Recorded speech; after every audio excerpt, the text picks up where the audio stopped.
Back on Inside Tennessee with the candidates running for District 19, held by Representative Dave Wright, a Republican.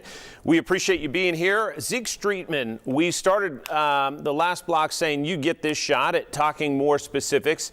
You mentioned one thing that's gotten a lot of attention, and that is the trigger law that took effect regarding abortion. If you are elected to this position, would you call for eliminating that law altogether, or would you favor some lesser restrictions, but an abortion law nonetheless? I would remove the law altogether. I believe that every American has a Fourth Amendment right once they reach their doctor to not be subject to scrutiny from their state or federal government. I believe that when you go to your doctor's office, there is a reasonable expectation of privacy. Mary, do you agree with the trigger law, or would you change it?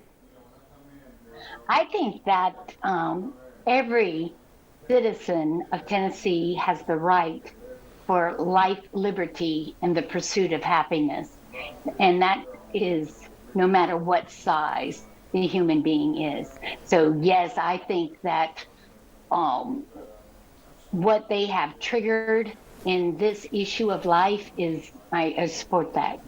All right. Representative Dave Wright, do you believe that that trigger law should be re-looked at, or do you favor it the way it is now?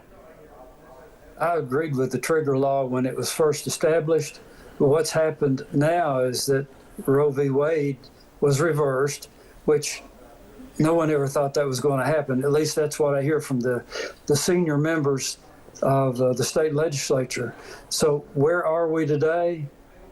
It's hard to answer a hypothetical question because even the President of the United States is saying in January he's going to codify it for the United States, and the state legislature is not going to have something like this on our desk until February or late March. Well, let's deal with what stands. Do you favor the trigger law as it stands? You wouldn't make any changes. Is that what I understand right now, at least in the state of Tennessee?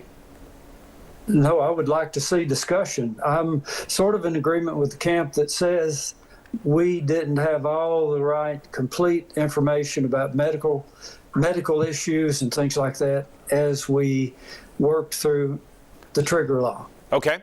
Let's move to education, because that's something you brought up as a specific. What is it that the legislature is doing to support legislation, and as you in particular as a state representative have done to do that? Okay, as a member of the state legislature, I'm not in the silo that works on education. I'm in the local government committee. There are things, though, that incrementally need to be done with education to make sure that we get the right amount of money and resources available so that parents have the ability to get the best education for their kids. And does that include vouchers? Do you support the move to add vouchers and more charter schools in the state of Tennessee? When that issue came up 4 years ago, there were like 6 locations that were going to be included. It then got down to 4. It finally got down to just 2 locations that needed to have a study performed at could those be the best practices in educating the kids in the state of Tennessee. I think that the committee's still out on that. Should there be more or less? I think that we're in for the long haul now, trying to find out with the new funding mechanism, what's the best way to go to get kids a good education. More to come from the Nashville area and Memphis. Zeke, what is your take on that question in particular? Do you think the state should expand vouchers and charter schools, or is that not a direction you would favor? Well, I would not favor that because we have so many good examples of educational systems that work really well across the world, and none of them segregate education so that only a few people can get to better schools that they can afford. So I think no, if we move to vouchers, we're really ignoring rural schools, and we're ignoring most public schools, which really need our help. And, in Knox County, teacher's salary is about $13 an hour. Right now, I work at a candy store and I make $12 an hour. And, you know, when it comes to the importance of jobs, candy store versus teacher is pretty much the highest you can get.